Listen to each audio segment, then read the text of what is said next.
নমস্কার। আজকে সাপ্তাহিক রাশিফল নিয়ে আলোচনা করব।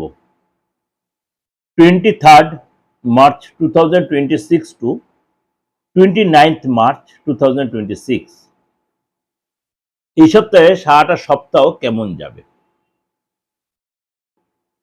তার আগে বলে রাখি গো রাশি একটু সিচুয়েশনটা। এখন কিন্তু নবরাত্রি চলছে, এরপরে আমাদের বাংলা নববর্ষ চালু হচ্ছে, সেটা নেওয়ার চেষ্টা করবো আপনাদের যে প্রোগ্রাম দেওয়ার জন্য। অবশ্যই তার আগে আজকে ছোট একটু বলে রাখি গো রাশির সিচুয়েশনটা।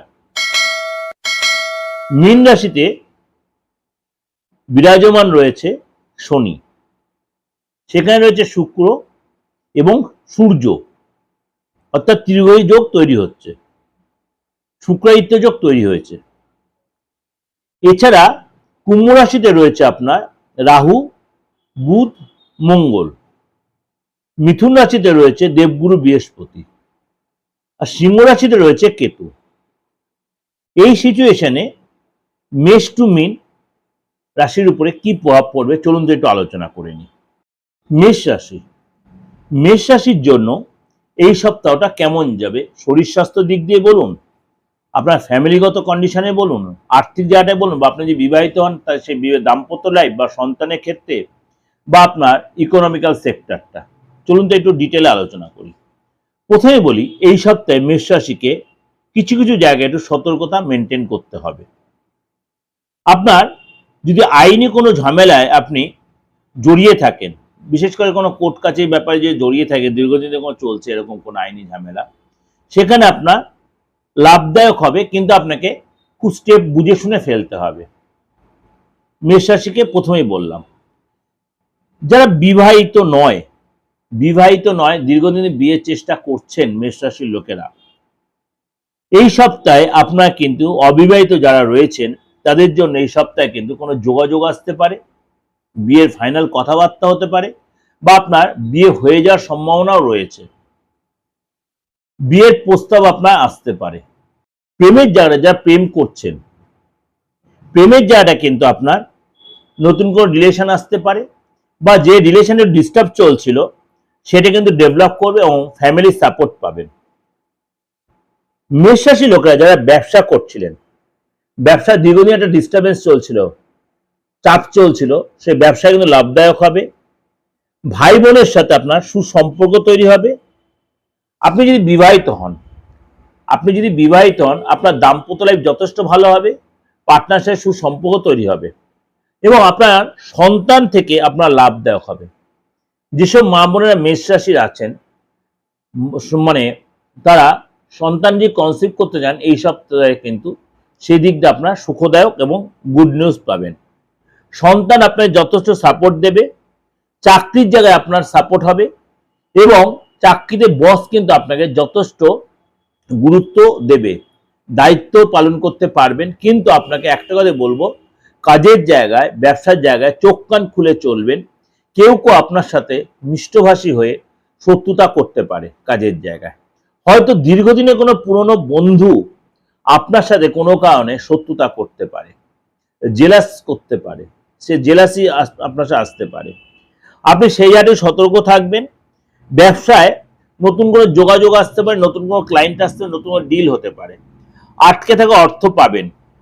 অর্থাৎ ওভারঅল কিন্তু মেষ রাশির কিন্তু মানে সারাটা সপ্তাহ কিন্তু বেশ ভালো দেখা যাচ্ছে। ফ্যামিলি লোকের সাথে অনেকটাই সময় কাটাবেন, ফ্যামিলির সাথে কোথাও ঘুরতে যাওয়ার প্ল্যান করতে পারেন, বা আপনি হয়তো ছোটখাটো কোথাও বন্ধুদের সাথে অনেকটা সময়ও কাটাতে পারেন।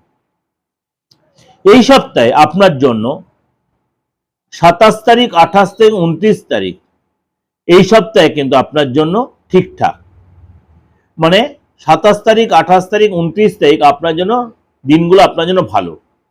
বাকি দিনগুলো আপনার জন্য নর্মাল, কিন্তু এই দিনগুলো বেশি ভালো। যে কোনো শুভ কাজ করার জন্য এই দিনটাকে আপনি কাজে লাগাতে পারেন। এটা আপনাকে যে ওভারঅল একটা প্রেজেন্টেশন দিলাম, অবশ্যই আপনাদের আমি একদম মানে শরীর স্বাস্থ্য থেকে, প্রেম রিলেশন থেকে আরম্ভ করে আপনার সবকিছুই বললাম। অবশ্যই ভালো লাগবে, ভালো লাগলে অবশ্যই লাইক করবেন, শেয়ার করবেন। আর যেটা আপনার বারবার আমাকে বলছেন যে দাদা এই যে নবরাত্রি চলছে, আপনি এই সময় যে কোনো তন্ত্রমন্ত্র আমাদের কিছু কাজ, আমি বলছি তন্ত্রমন্ত্রের কাজ নবরাত্রিতে অবশ্যই ভালো হয়, যেটা আমার আশ্বিন মাসের নবরাত্রি সেটাও আমরা কাজ করি, চৈত্র মাসের নবরাত্রি সেটা তো যারা তন্ত্রমতে কাজ করে তারা সবসময় করে। এছাড়া তো আদার্স মানে যে দিনগুলো আছে 365 দিনে সেই দিনগুলো সবকটাই মানে বিশেষ বিশেষ কিছু দিন আছে। তাছাড়া সবসময় আমাদের কিছু কিছু দিনক্ষণ থাকে, সেই সময় কাজ করাই যায়। আপনাদেরও বলি, যারা আমার আজকে নতুন ভিউয়ার্স, যারা আমার সম্বন্ধে এখনো সেইভাবে আপনাদের ধ্যান ধারণা আসেনি, দীর্ঘদিন আপনাদের এই প্রোগ্রাম আমি এই সোশ্যাল মিডিয়ায় প্রচার করছি।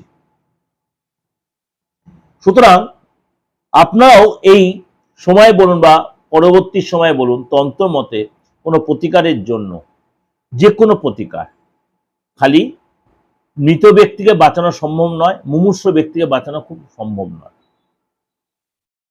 মুমূর্ষ ব্যক্তিকে বাঁচানো সম্ভব নয়।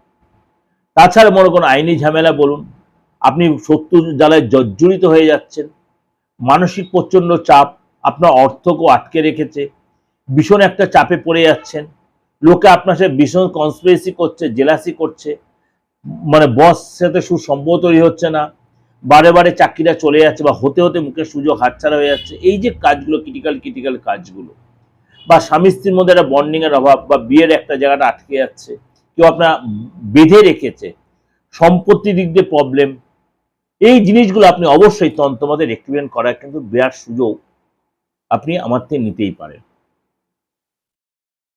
সুতরাং তার জন্য কি করতে হবে, কেন এগুলো সবই গুপ্তবিদ্যা, গুহ্যবিদ্যা। এই তন্ত্র নিয়ে আলোচনা করতে চাই না, আপনাদের রিকোয়েস্ট নিয়ে আলোচনাটা বারবার করতে হয়। সুতরাং আপনারা কিন্তু অবশ্যই তন্ত্র, এখানে আমি বারে বলি রক্তের মধ্যে আমার তন্ত্র। যারা আমাকে চেনেন তারা জানেন, যারা আমার পুরনো ক্লায়েন্ট তারাও জানেন কি কি কাজ বা কি কি অসাধ্য সাধন আমি করে দিয়েছি।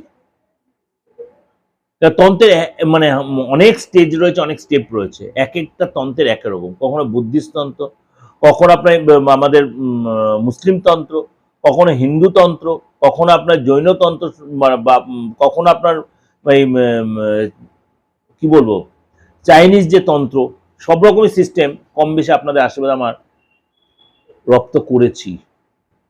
এবার যাকে যে ট্রিটমেন্টটা দেওয়া উচিত সেটাই আমি অ্যাপ্লাই করার চেষ্টা করি। সুতরাং রোগ অনুযায়ী ওষুধ অ্যাপ্লাই করা। যদি মনে হয় যোগাযোগ করবেন কোনো কারণে, দেশে বা বিদেশে যারা রয়েছেন, যে কোনো ধর্মের যে কোনো সমন্বয়ের লোকেরা অবশ্যই যোগাযোগ করতে পারেন, নির্দ্বিধায় বলছি।